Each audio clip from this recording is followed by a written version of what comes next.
Hello, this is Elaine Williams with Captivate the Mic. Please forgive my voice, but I was committed to honoring my schedule and dropping this.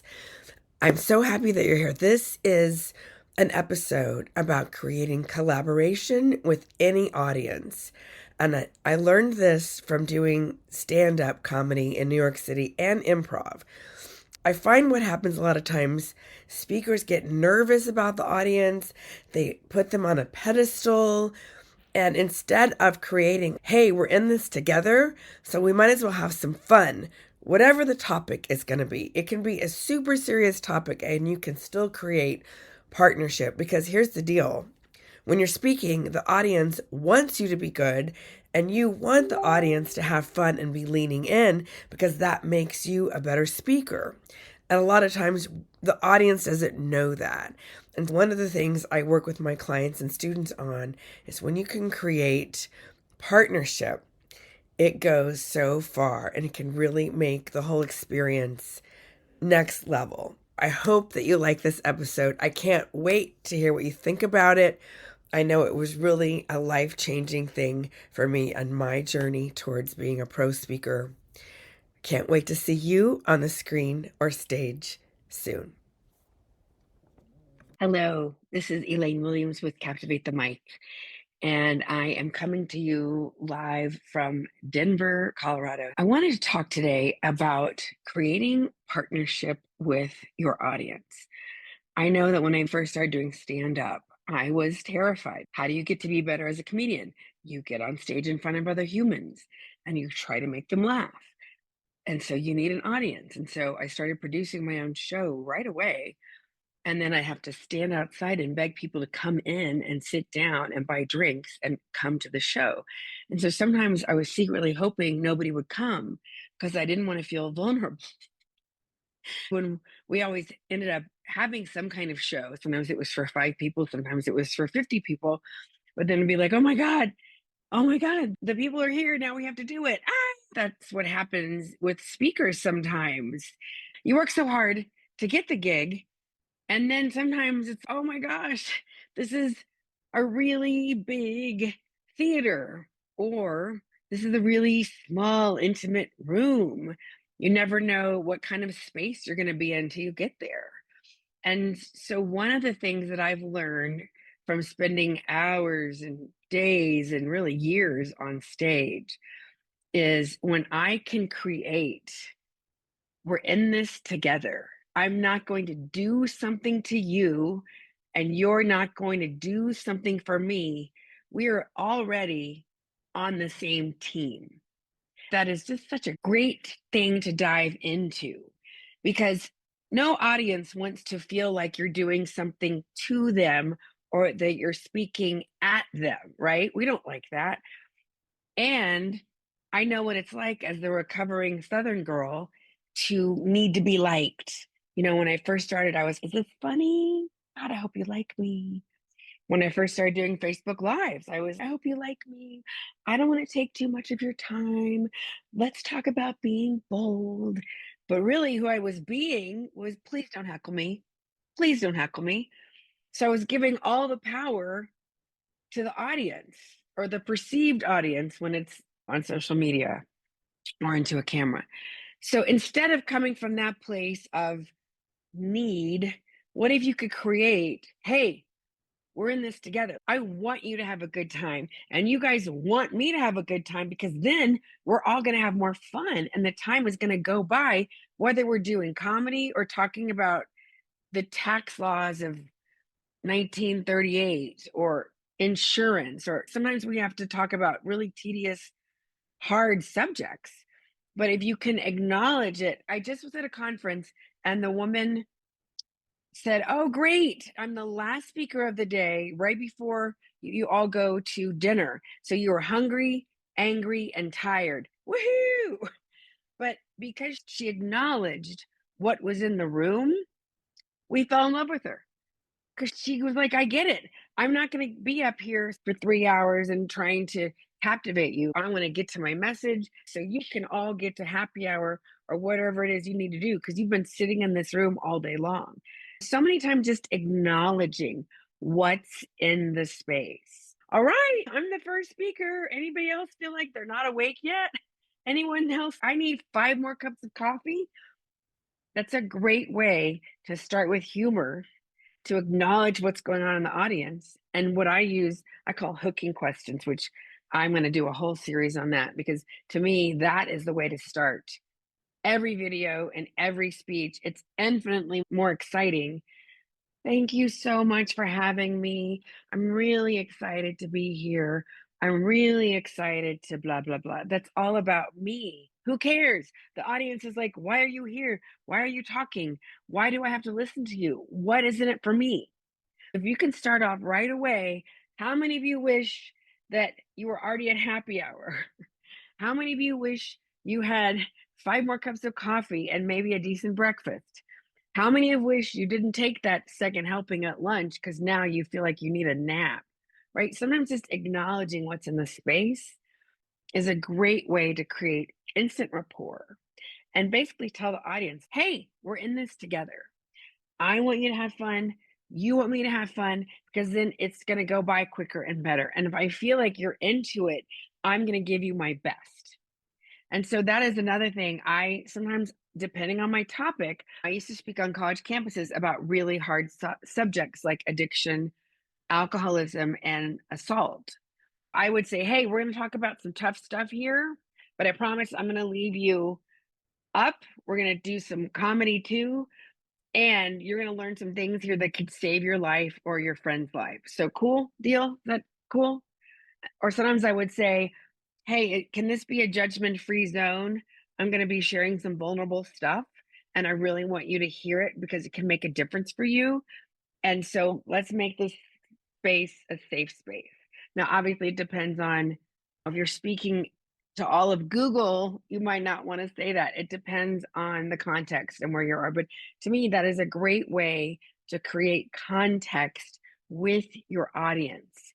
So you're creating this partnership from the very minute you step on stage. Also, I was working with a client today, and she is a keynote for this women's conference, and she's absolutely stunning. So I'm encouraging her to make some kind of self-deprecating remark, because when she first walks on stage, it's, oh, she's perfect. She's tall and thin and gorgeous, and there's a part of me that's, but if she can say, hey, I was really nervous. I felt like my inner dork was here big time. I felt like I was in the cafeteria in 7th grade looking for a place to sit, desperate to not sit by myself, but not sit with the nerds, anybody else. We've had those moments, right? We're sharing our humanity and sharing that no matter how much of an expert we are, no matter how successful we are, we still have these common human insecurities and traits. And that is such an equalizer. I love talking about humor. If you've been following me, I talk about it a lot, and I'm going to keep talking about it because I need it. I think we all need to laugh. I know that when we laugh, we release toxins, we burn calories, we take in more oxygen, we create the feel good chemicals in our brain, and it can release the walls that keep us separate from that other, from that tribalism, that other. Hey, we're all on the same team human. We may have different points of view, but in the end, we're on the same team. So that's one reason I love talking about humor and starting off with it, which can feel vulnerable, but that's how people can relate. When you come out, I've done all this and I'm the expert, or when your bio says I've done, it can be off putting for some people. So obviously you have credibility, but you also want to have your vulnerability. Those are two key factors. And it depends on the group and who introduced you as to how vulnerable or credible you want to be. It really depends. It's very situational. I specialize in vulnerability. And when I was speaking on college campuses, I was asked to speak for a private college who shall remain nameless in Montana. I had never been to Montana. I did not understand the culture of Montana. I did not understand the denial at this very religious school. I did not understand the culture, and I made a grave mistake. I was way too vulnerable. I still could have been vulnerable, but in a much more measured way. So that was a great learning lesson for me that I'll go into deeper on another episode. So anyway, the power of being vulnerable and being credible, starting off and with the intention that we're creating partnership with the audience. The other thing I want to say about that is that you're coming from a position of power, but not from a cocky position, but from a position of, I'm going to give you some information that is the best thing since sliced bread, right? You are a gift. You have been asked or paid or both to go speak to a group of people in person or virtually. And when you come from a place of, oh, this is so juicy, I love this content, you're going to love it, it's really going to help you. That is such a fun place to come from. My friend calls it donut energy, but just I think of it as, oh, this is just yummy. And I know it's going to really make a difference for you, as opposed to, oh, I hope you like me. Here's my presentation. I hope it's okay, which is how I used to be. So that has taken a lot of stage time and a lot of coaching and mentorship to come from a place of, I'm about to give you the bee's knees. So you want to lean in and listen. And I hope you like me. Of course I do. I'm human, but I don't need you to like me because guess what? I like me. I like me. I am imperfectly, it's not about being perfect.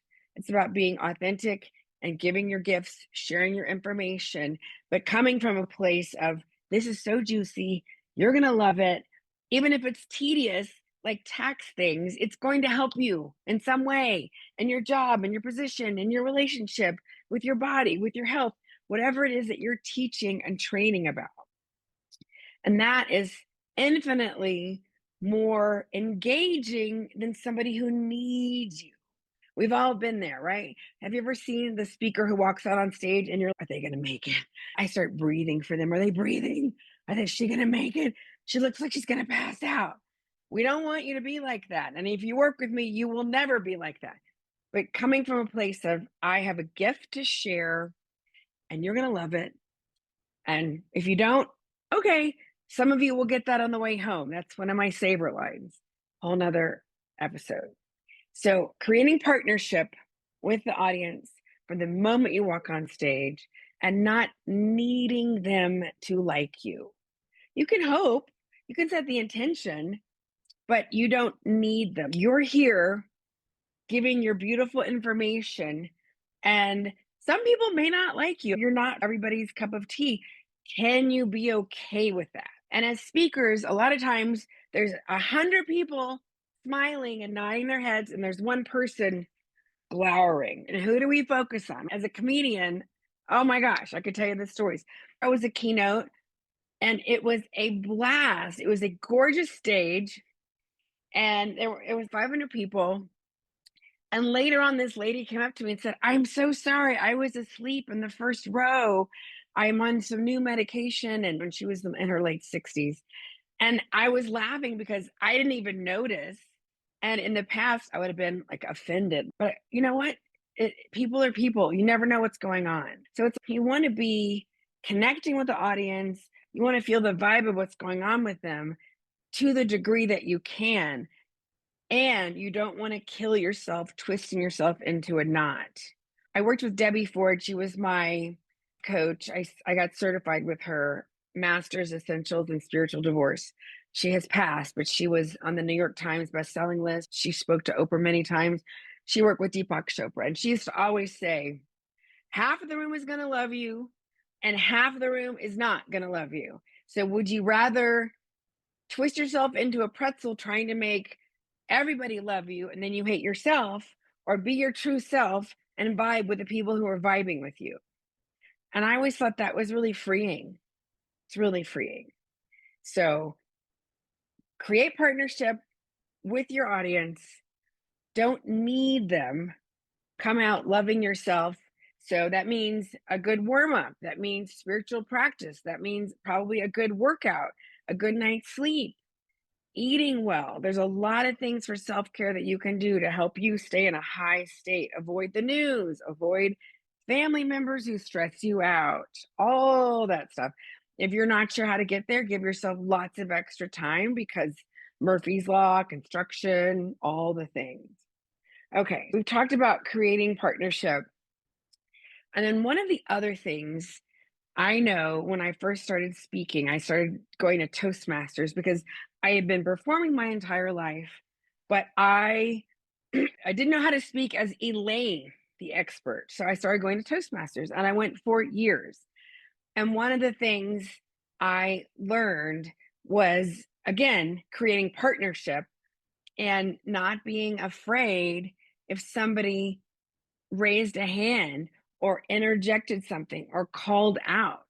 Now, a lot of speakers are like, I don't like interaction. That's another good reason you should work with me or start doing some improv or stand up comedy because when you can dance with whatever comes up in the room, you're free. It doesn't mean you have to know every answer. If someone asks you a question, you can say, great question. I'm going to get to that later. Or, fabulous question. I'm actually going to be answering that in blah, blah, blah, blah, blah. Or, thank you for asking that. I'd like to talk with you offline because that's very specific to your situation. Or, you know what? That's a great question. I'm going to do some research and I will get back to the whole group. And as I was saying, let's go on from here with blah, blah, blah, blah, blah. So that's an example of yes anding. Okay. So yes anding is the first rule of improv. When you're on stage with a partner, and in this case, if you're the speaker, your partner is the audience, you always want to make them look good, right? Unless someone's heckling you, and that's a whole nother thing we'll talk about another time. But if someone says, hey, but what about, you can say, that is a great point. I love it. And we can come back to that.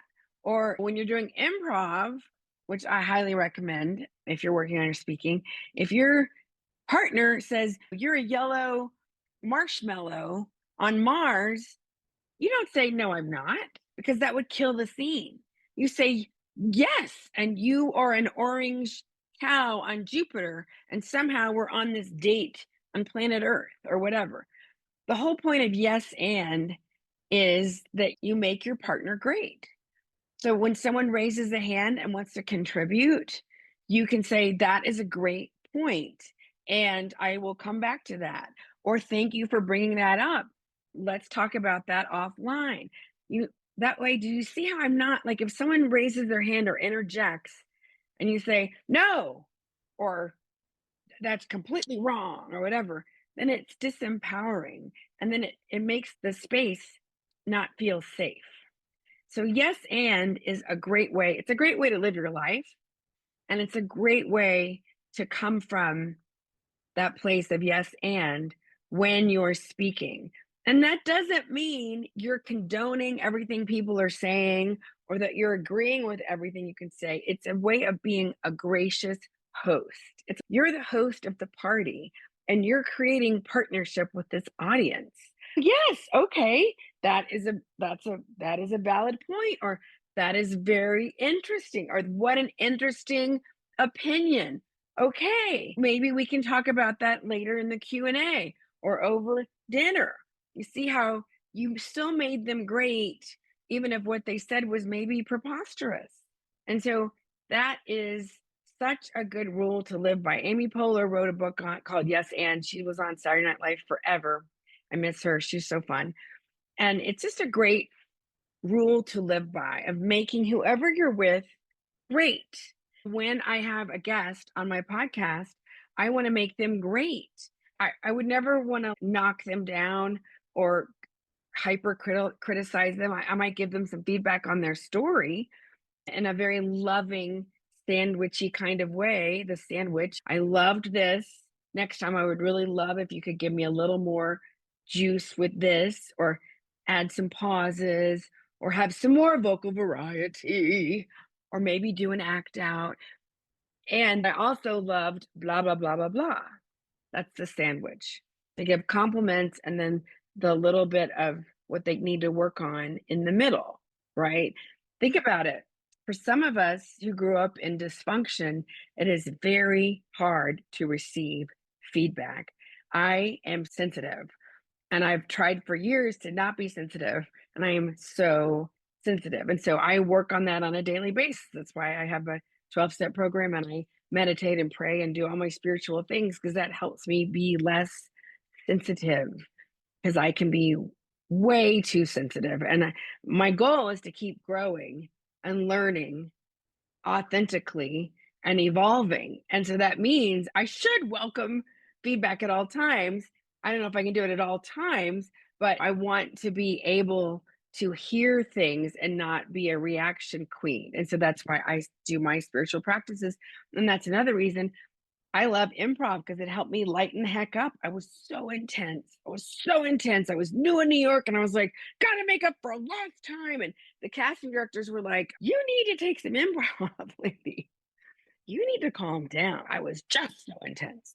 I hope that this is helpful if you are coming back on stage, if you're thinking about becoming a speaker, if you're already a speaker, wherever you are in your speaking journey, being able to create partnership with any audience, whether it's 2 or 2,000, is delicious. It's true leadership, right?